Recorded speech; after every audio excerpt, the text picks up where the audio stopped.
అందరికీ నమస్కారం. రెండు తోక టీవీల్లో రకరకాలుగా లేనిది ఉన్నట్టుగా, ఏముందో ఏం లేదో తెలియని పరిస్థితిలో లేనిది ఉన్నట్టుగా చూపించి శిలలో పళ్ళలో అల్లి చూపిస్తున్న కొన్ని టీవీ ఛానల్ చూశాను. ఆ టీవీ ఛానల్ పరిస్థితి చూసి దాని గురించి మీ అందరికీ చెప్దాని ఉద్దేశంతో ఈరోజు మీ ముందుకు ఇలా వచ్చా. గత 6 నెలలుగా నాకు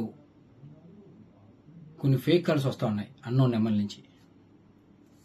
నేను కొన్నిసార్లు ఎత్తలేదు, ఒకసారి ఎత్తే హలో అనగానే వెంటనే వాట్సాప్ కాల్ చేస్తాను ఫోన్ పెట్టేశారు. వాట్సాప్ కాల్ చేయడంతోనే నేను ఎత్తిన వెంటనే మీ వీడియో నా దగ్గర ఉంది, మీరు మర్యాదగా మాకు డబ్బులు ఇవ్వండి, ఇవ్వకపోతే ఆ వీడియో బయట పెడతాం అని చెప్తే, ఏం చేసుకుంటే చేసుకో, ఏ వీడియో నా దగ్గర ఏముండదు, మీ దగ్గర అది అటువంటి వీడియోలు ఏమి ఉండవు, మీరు ఏం చేసుకుంటే చేసుకోండి నేను చెప్పాను. చెప్తే వెంటనే ఒక వీడియో పెట్టి వాట్సాప్లో నేను చూస్తాను మళ్ళీ డిలీట్ చేసాడు. తీరా ఆ వీడియో చూస్తే ఒక ఫంక్షన్లో ఒక ఫ్రెండ్ తాలూకా వాళ్ళ అబ్బాయి పుట్టినరోజు అయితే విషయం చెప్పమని వీడియో కాల్ చేస్తే వీడియో కాల్లో విషయం చెప్పాను. దాన్ని కొంచెం వీడియో కట్ చేసి దానికి ప్రైవేట్ పార్ట్లు యాడ్ చేసి ఫేక్ వీడియో తయారు చేసి నన్ను బ్లాక్మెయిల్ చేసి తద్వారా వాళ్ళు డబ్బులు గుంజుదామని ప్రయత్నం చేశారు. చాలాసార్లు ప్రయత్నం చేశారు, ఎన్నో రకాలుగా థ్రెట్ చేశారు. నేను ఎక్కడ కూడా, ఎందుకంటే నేను తప్పు చేయలేదు, నా అటువంటి వీడియో లేవు కాబట్టి నేను ధైర్యంగా మీరు ఏం చేసుకుంటారంటే చేసుకున్నాను.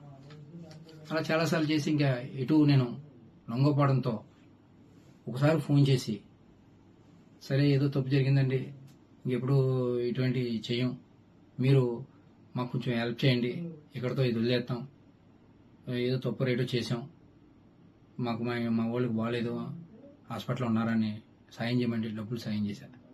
ఒకసారి పెళ్ళి అంటే సాయం చేశాను, ఒకసారి ఎవరో చనిపోయారంటే సాయం చేశాను, మానవత దృక్పథంతో చేశాను. అలాగే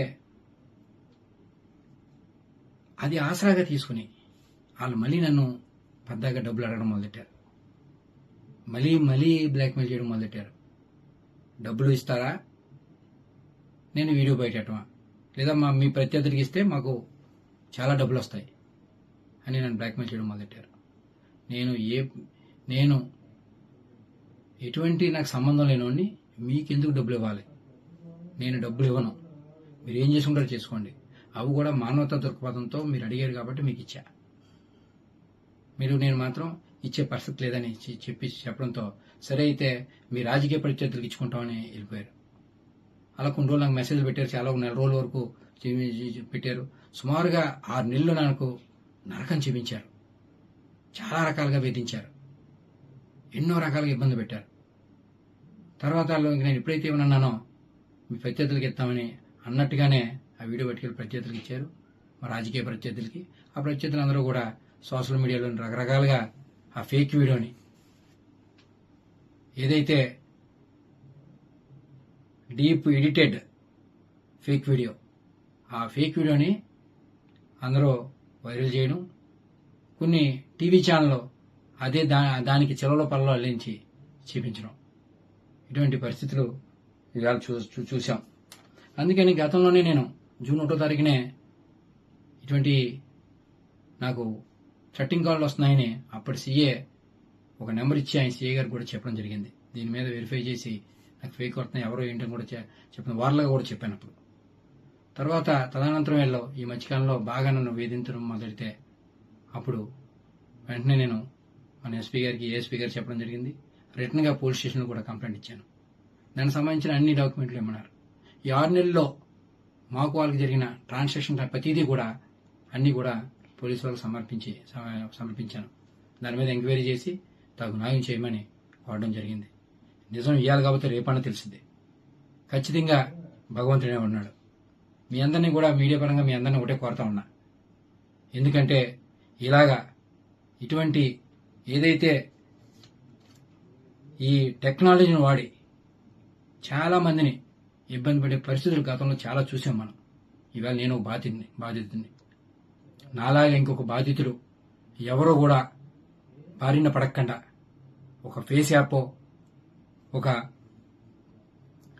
ఇలాగ రకరకాల యాప్లతో అందరినీ వేధించున్న పరిస్థితి.